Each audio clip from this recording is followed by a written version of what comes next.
Get out! You're not my daughter anymore. The one yelling with so much force that spit flies is my mother.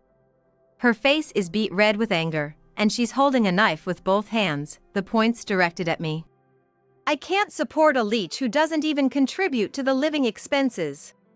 Far from not contributing, I am actually putting in more than half of my income, which amounts to $3,000 every month, into our household. She knows this. I've explained it to her countless times, but it seems like nothing gets through to her now. There have been some times she wouldn't listen to anything out of anger, but I never expected she'd even bring a knife. For now, I just try to not provoke her further and quietly create some distance to avoid getting injured. I heard my mother's cold voice. If I knew you'd turn out to be such a parasite, I would have never had you. I'm Hannah, 29 years old. Thanks to my hard work, I now work as a software engineer at a well-known corporation. My decision to pursue this career was influenced by my dad. He's always loved tinkering with computers. He was fascinated with machines since he was a kid, and he was thrilled the first time he saw a computer. I was excited back then, but the latest computers are amazing.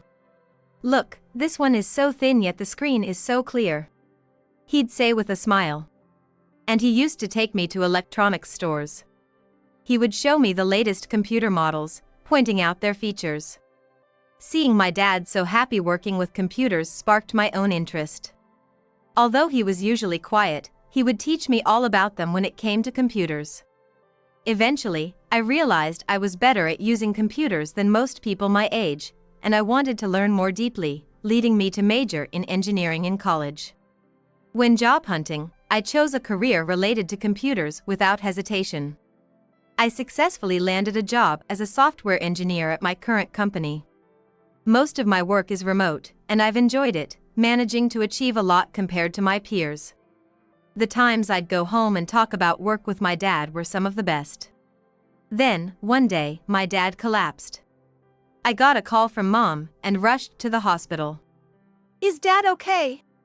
He suddenly fell over, and I called an ambulance right away. They ran tests as soon as we arrived at the hospital and said it's subarachnoid hemorrhage.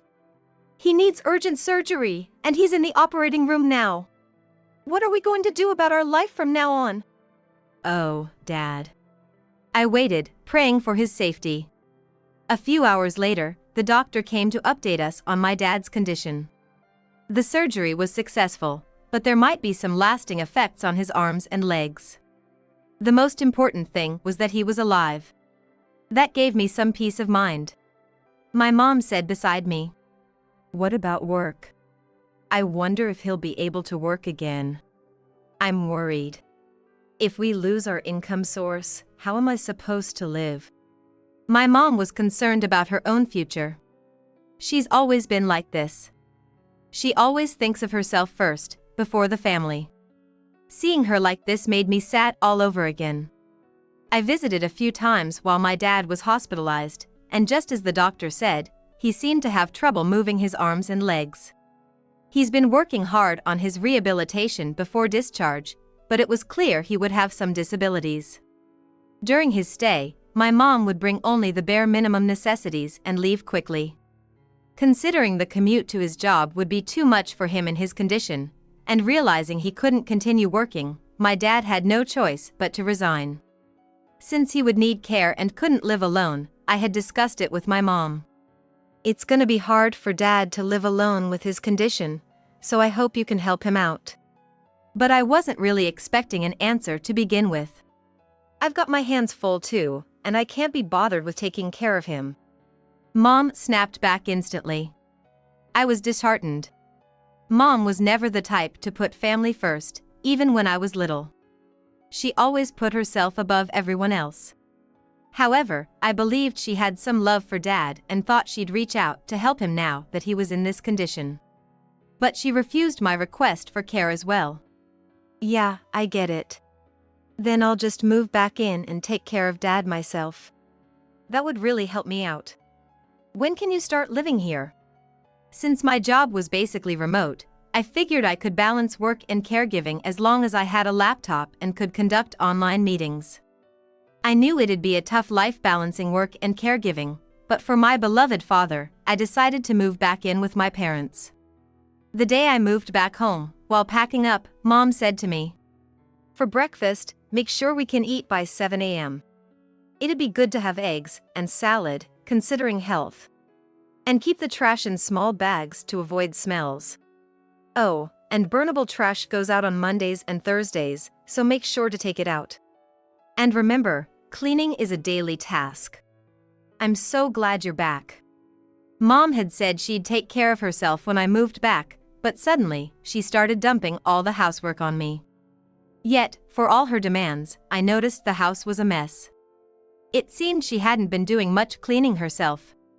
As expected, I ended up doing all the chores while Mom did nothing. In fact, she was hardly ever home, living her life as she pleased. Now, not only was I working and caring for Dad, but I was also stuck with all the housework, making every day incredibly busy. My dad, who had lost a bit of weight, would apologize, saying, "I'm sorry for the trouble. You have work too," but I just smiled and shook my head. "Don't apologize. It's not your fault. I'm happy I came back home. I enjoy our talks." When I told him that, my dad seemed a bit relieved. Caring for Dad wasn't too hard since he wasn't bedridden or unable to eat by himself. It was more about lending a hand with daily activities, which wasn't as difficult as I feared, and I cherished spending a lot of time with him like when I was a child. Meanwhile, Mom, who did nothing, was always complaining. "Hannah, your cooking is kinda bland and simple. Don't you think Dad isn't getting enough nutrients? You're such an unfilial daughter." It irks me to see my mom quickly eating up my cooking while making comments. However, when Dad was brought into the conversation, even I had to take things seriously. Considering his age, he doesn't eat much, but I thought it might be easier for him to eat if I increased the number of small dishes rather than serving big platters of food, so I added more items, but Mom didn't say anything. Instead, a few days later, she said, "Lately, there's just too much food. Dad and I are old, we can't eat all this. Don't you know how to save money, even though you've been living on your own?" I couldn't help but retort when she said that, all the while finishing off her meal completely. "It was your idea to increase the number of dishes. I did it so Dad would have a variety and not get tired of the food." Then Mom visibly sighed and stood up from the table. "What's with that tone? It's like you're saying you only did it because I complained. How ungrateful. Unbelievable. It's because of your attitude, always taking things the wrong way, that you're still unmarried." Mom, clearly angry, stomped off towards the couch in front of the TV. She left the dishes on the table. She plopped down on the sofa roughly and just looked at me before shouting, "Coffee." While I was clearing the table, thinking who would even bother preparing it for her, she threw a cushion at me. "Hey, hurry up and make the coffee. You're almost always at home, not even working. You talk about taking care of Dad, but are you just after his pension? And yet you can't even manage the household properly? How ridiculous. We've been over this a million times. I've switched to working from home. When I'm in my room, I'm either in meetings or getting work done." No matter how I explained, Mom refused to understand the concept of working from home. In her eyes, I returned home under the guise of caregiving, without contributing financially, making me an unfilial child. I'm the one actually caring for Dad, yet she thinks I'm using his pension for myself. In reality, I'm the one taking care of Dad, earning for my parents' living expenses, and managing the household chores, all by myself. I've been put through Mom's whims since I was little, but I've reached my limit. I feel bad for Dad, but I can't live with the three of us under the same roof. A few days after making this decision, I accompanied Dad to his physiotherapy. He's motivated, and while dramatic improvements are unlikely, at least he's preventing any decline. As we returned home, promising to keep up the effort, I saw Mom leaving the house in a hurry with large bags. It's not unusual for her to be out or to come back from the department store with big bags, so I didn't think much of it. However, the next day, when I went to grab something from my closet, I realized all my bags and accessories were gone. What? Why? They weren't things I wore daily, nor had I moved them, so they should have been there. Then I remembered Mom's hurried departure the day before and confronted her. Mom, were you in my room yesterday? What are you talking about all of a sudden? This is my house. I can go into any room I want. Then what's with the bag? Mom was holding a bag from a high-end brand. It was clearly something she bought that day. You always tell me not to waste money, and yet you have the money to buy luxury items? Well, you're the one wasting money, so I decided to make sure you'd pay for it. Confused by her words, I frowned, and she started laughing cheerfully. You had some pretty nice bags. Just the bags and accessories alone brought in a good amount of money. Unbelievably, Mom had sold my accessories without my permission to buy things for herself. I was furious and shouted, "What the heck, that's unbelievable. It's worse than theft, selling them without my permission. Pay me back." Then Mom's face twisted in rage. How dare you talk back to your parents like that? In my time, we absolutely obeyed our parents. I worked and took care of them. I'm taking care of Dad, and you do nothing but complain. She slammed the table with all her might. Why don't you help with Dad's care then? Do you remember ever helping since I got back? Who prepared his clothes?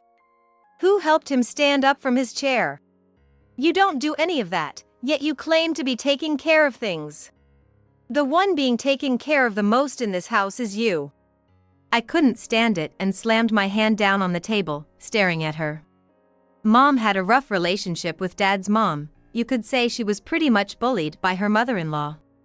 I didn't have much to say about that, but I couldn't stand her claiming she was taking care of Dad. Dad had given up on receiving any real care from Mom a long time ago. Still, he tried to engage in small talk, bringing up TV shows or stories from friends he heard during physiotherapy. But as soon as Dad started talking, Mom would just disappear from the room. I wondered how she could claim to be taking care of him with such confidence without actually doing anything. While I was lost in thought, Mom kept silent. Then, slowly lifting her hands from the table without saying a word, she turned her back to me and walked into the kitchen. Just as I sighed, thinking she was just going to ignore the conversation, Mom came back way sooner than I expected. She was rushing towards me, holding a knife with both hands. Mom? Her face, pointed at me with the knife, was redder than I had ever seen it. Trembling with anger, she shouted louder than I've ever heard before. Get out of this house. You're just a parasite living here for Dad's pension. At that moment, I realized none of my words had ever reached her. To Mom, no matter how much I took care of Dad or how much I worked, I was nothing but a pest. I'll find a new place and move out as soon as I can, I said as I slowly backed away, putting some distance between us. Then, seeing that Mom didn't move, I ran to my room. I thought I wouldn't feel anything being rejected by Mom given our strained relationship, but tears wouldn't stop flowing from my eyes. It wasn't because I was sad. It was out of sheer anger. I immediately started to take action. From that day, I began preparing to move out. I talked to a colleague at work who knew someone in real estate, and they helped me find a new place. Whenever I had free time, I packed my belongings into boxes. Finding a new place didn't take as long as I thought it would. With the help of my colleague, I got everything ready and then talked to Dad. Dad, can we talk for a sec? What's up? I told Dad everything about how Mom had been treating me. That's awful. I had a feeling about Mom's attitude, but, given my situation, felt it wasn't my place to say anything. I'm sorry. Dad, it's not your fault. Actually, I've been thinking. When I was well, she pretty much dumped all the housework on me, like I was some sort of maid. And she always asked for money. I was struggling, too. Dad continued. Even now, when I need care, it's only you who looks after me. She never even tries to help you out. I'm truly disappointed in her attitude. That's why, actually, I'm considering getting a divorce. That's tough, Dad. You've been going through a lot too. Nah, compared to what you've been dealing with, my issues are nothing. Thanks a lot. I'm grateful to you too. I was really happy to be able to come back home and spend time with you, Dad. It was a feeling from the bottom of my heart. I want to be with Dad. From now on. Dad, I have something to ask. Having understood Dad's feelings towards Mom, I had a plan in mind. I shared it with him. A few days later, we decided we'd move out while Mom was away. Every Wednesday, she'd head out in the morning to her yoga class, catch lunch with friends, and wouldn't be back until after 3 p.m. We made sure to schedule the movers for Wednesday morning when we knew for sure Mom wouldn't be around. They loaded up the truck with our stuff. As I sat in the rented car, feeling a bit sad that this was the last of this house. I wasn't alone. Dad was with me. We both wanted to get away from Mom, so we decided to move out and live just the two of us. In the car, Dad said, Hannah, are you sure this was the right decision? This could have been a good opportunity for you to be freed from taking care of me. Don't say that, Dad. I want to live with you. That's my greatest happiness. Let's keep going, just the two of us. Thank you. By the afternoon, we had finished moving and were eating sandwiches we bought for lunch in our new place.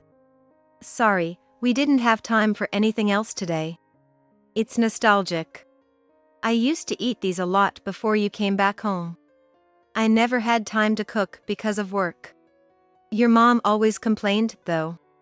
Dad laughed at that memory.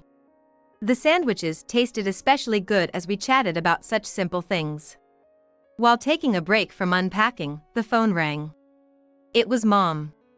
I answered it and put it on speaker so Dad could hear. Yes? Why are you both suddenly gone? You could tell from the phone she was freaking out. Why are not only yours but also Dad's things gone? Dad and I decided to move out together, especially since you told me to leave. Is there a problem? You won't have to worry about caregiving or living expenses anymore. What about my life? I was relying on Dad's pension and retirement savings. Where are you now? Why don't you take care of yourself? We're at our new place now. Won't say where, but we bought a condo in a high-rise. What? High-rise condos are for rich people. Don't joke with me, you can't afford that. Mom clearly didn't believe it, but it was true. We moved to a high-rise condo close to the hospital where Dad goes for his treatments. I've told you many times, I'm still working. You used to mock it as just pocket money from a side job, but our company is quite big, and I've been there long enough to be trusted with significant responsibilities. You might not remember, but the $6,000 I've been depositing into the account each month since coming back was from me. What? I thought that was Dad's pension. The account balance was from his retirement savings, right? Dad's salary was never that high, right? The retirement savings were gone the month after he received them. I saw the credit card statements. It was all spent on designer bags by you, wasn't it? That's why I've been supporting the household. I didn't know. Nobody told me that. Realizing further explanation was pointless, I continued. It's not that you weren't told, you just didn't want to listen. I've told you many times. Also, I heard from Dad. Despite him always being at home during his working years, you'd go out with friends every day. You managed the finances poorly, spending wildly, and then complained everywhere that he was too controlling. And now you're only worried about money? Hannah, knowing this, you deceived me. If you have that much money, come back home right now. To Mom, family was just a wallet. She didn't care about Dad's health, only about money. Despite all this, her management of the bank account was sloppy, and she thought it was fine to use the credit card however she wanted without any problems. It's baffling how she managed to get through life thinking like that. Dad, tired of the endless conversation, took over. Even if you won't listen to me, I thought you might listen to Hannah, but I see that's not the case. Thanks for everything so far. I won't interfere with whatever life you choose to lead. Let's get a divorce. Divorce? Wait, what about my life? You'll be free to live as you please without having to care for me. I'll send the divorce papers later, just sign them. She really couldn't think of anyone but herself. As I was lost in thought, Dad hung up the phone without another word. Sorry for putting you through that. I just replied, thank you, Dad. The next day, we were off to the hospital for Dad's appointment. I never imagined we could live somewhere so convenient. Thank you, Hannah. I just wanted to make sure it was easy for you to live, Dad. Plus, compared to downtown high-rises, the prices here are a lot more reasonable, so it looks like we can have a more comfortable life. We left the house with that conversation. It took us about 10 minutes to get to the hospital. As the automatic doors at the hospital's entrance opened, we both gasped. Mom was sitting in a chair near the entrance. It seemed she had been waiting for us since the morning. As soon as she saw us, Mom stood up energetically as if she had been waiting just for this moment and walked towards us. What was that call yesterday all about? I didn't hear anything about your salary or you and Dad moving out. I won't allow the two of you to live in a nice place without me. Suddenly, Mom's hand reached out towards me. She grabbed me and said, I'm going to live in the high-rise too. Even with her acting like this, I was beyond anger, just remaining calm. Why would she think this approach would get her what she wants? It became clear she hadn't thought about us as a family at all, and I found it pitiful. This was a decision Dad and I made together. Please give it up. I've decided I no longer consider you my mother. Thank you for everything. But from now on, let me live my life. I won't allow that. I don't need your permission. Now, let go of me. This is a hospital. If you keep this up, I'll call the police. Finally regaining some composure, Mom looked around for the first time. Other patients were glancing over at us. A hospital staff member, accompanied by a security guard, was walking towards us. In a panic, Mom let go of my hand. Is everything all right?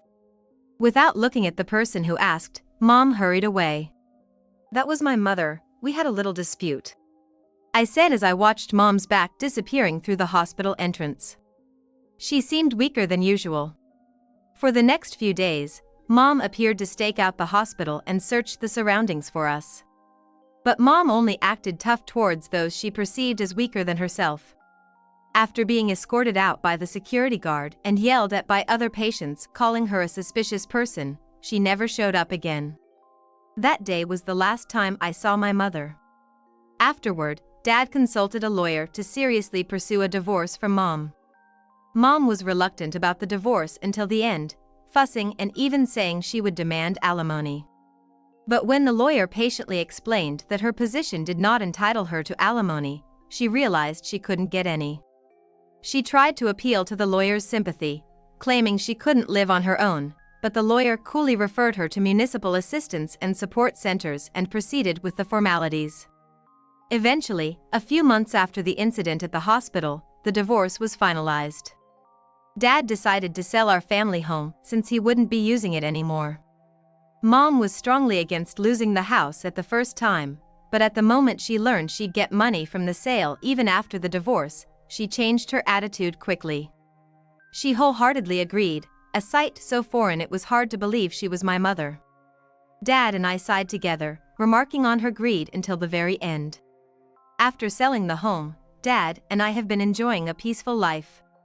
I kept busy with work, household chores, and caregiving, but the care services available in our new area are far more comprehensive than where our old home was, allowing me to hire a daytime helper and go into the office more frequently.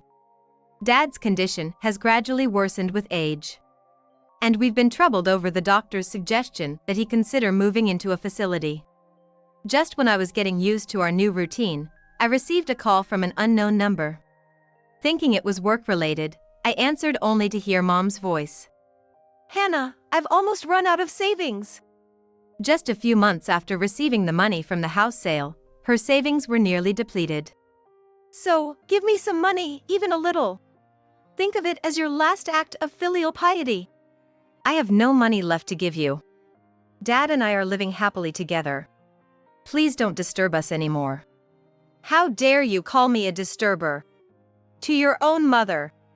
After everything I've done for you, giving me some money should be nothing for you, Hannah.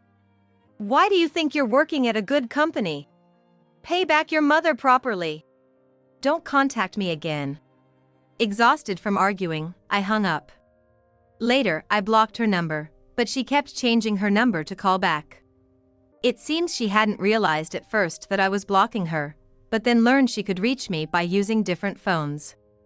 Despite continuously blocking the new numbers, the cycle didn't stop. That continued until I changed my number, finally putting an end to her calls. Later, through a mutual acquaintance, Dad heard about Mom's situation. After her savings ran out, she lived in a rundown apartment on the outskirts and managed to get by with part-time jobs, having never worked before. Without any money for hobbies, she was just barely making ends meet on her own. Maybe she's finally learning to live like a person, Dad said. Perhaps I spoiled her too much. I whispered agreement and asked Dad. Are you happy now? Smiling at me, he said. Of course, I am. Thank you, Hannah. I appreciate everything you've done.